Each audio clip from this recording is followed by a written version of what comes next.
தெரியுமா? இந்த ஆன்மாவும் கர்மாவும் தான். அப்போ நீ நல்ல செயல்களை செய்தால், நல்ல கர்மாக்களை செய்தால் உன்னுடைய ஆன்மா பலப்படும். நீ ஆன்மா கூட பயணிக்கலாம். இறைவனை அடையலாம். இறைவனை அடையும் பொழுது, அந்த நிலையை அடையும் போது, இறைவன் அடைவது என்பது அந்த நிலைப்பாடை அடையும் போது உனக்கு மோட்சத்தை நான் கொடுக்குறேன், முக்தியை கொடுக்குறேன், இந்த தெளிவை கொடுக்குறேன், இந்த ஞானத்தை கொடுக்குறேன் அப்படிங்கிறார்.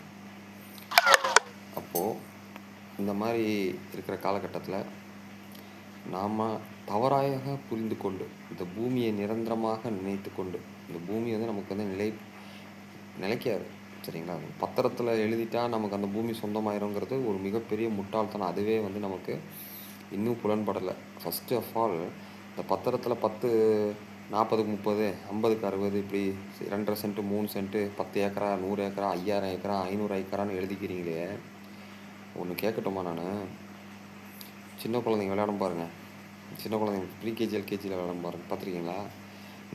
இந்த கிளாஸ் ரூமில் இந்த கோட்டை தாண்டி நீயும் வரக்கூடாது, நானும் வரமாட்டேன். இந்த பெஞ்சை தாண்டி நீயும் வரக்கூடாது, நானும் வரமாட்டேன். இந்த பெஞ்ச் என்னோடதும் சொந்தமும், சரிங்களா?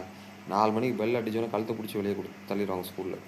அந்த மாதிரி உயிர் மூச்சு நின்றுச்சுன்னு வச்சுக்கோங்க, உள்ளே போகிற உயிர் மூச்சு நாயை விட மோசமாக நம்மளை வெளியில் கழுத்தை பிடிச்சி இந்த பூமியை கொண்டு போய் சுடுகாடில் புதைச்சிட்டு வந்துடுவாங்க. அங்கே தடம் கூட தெரியாது, புல் முளைச்சிரும், புரியுதுங்களா? அதுவும் இல்லை, இப்போ எலக்ட்ரிக்கல் இருக்குது, கொஞ்சம் சாம்பலை கொடுத்துருவாங்க, இப்படி போயிட்டே இருக்கு. இப்போ இவ்வளோ அவமானங்கள், இவ்வளோ கஷ்டங்கள், இவ்வளோ துயரங்கள், இவ்வளோ போராட்டங்கள், இவ்வளோ ஏமாற்றங்களை தாண்டி இப்படி ஒரு நினைப்பு நமக்கு தேவையா? சொல்லுங்கள், இந்த மாதிரி ஒரு நிலை நமக்கு தேவையா? அப்போ இதுக்கு காரணம் என்ன? நம்ம தவறாக புரிந்து கொண்டிருக்கிறது தான். அப்போ காலம் பூரா இந்த பூமிக்காகவும் பொண்ணுக்காகவும் இந்த ஆசைக்காகவும் ஓடி ஓடி கடைசியில் என்னங்க மிச்சம்?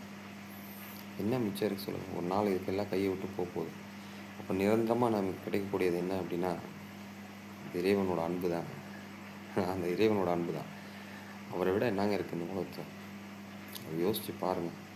எவ்வளோ தயாளுவாக, இவ்வளோ கருணை உள்ள மனிதனாக இருக்கிறார், கருணை உள்ள உயிராக இருக்கார், நமக்காக உயிருக்கும் மேலே இருக்கார். அவரை நேசிங்க. அவர் யாருன்னு புரிஞ்சிக்க ட்ரை பண்ணுங்கள். அவரை சிந்தனையில் நிறுத்துங்க, இறைவனை சிந்தனையில் நிறுத்துங்க. நீங்கள் ஜெயிச்சு மேலே வந்துடலாம். அப்படியே பிரம்மாண்டமாக இருக்கும், சும்மா செம்மன் இருக்கும் வாழ்க்கை. நீங்கள் இறைவனை நிறுத்தி பாருங்கள் உங்கள் மனசுக்குள்ளே, அது வேறு லெவலுங்க. அது சொன்னாலும் உங்களுக்கு புரிய மாட்டேங்குது. நீங்கள் அதை பண்ணி பாருங்கள். இந்த உடம்பு நம்மளது கிடையாதுங்க, இந்த உடம்பு நமக்கானது கிடையாது, இந்த பூமி நம்மளது கிடையாது, இந்த பூமிக்கான நம்ம கிடையாது, பூமிக்கு நமக்கு எந்த சம்மந்தமும் கிடையாது.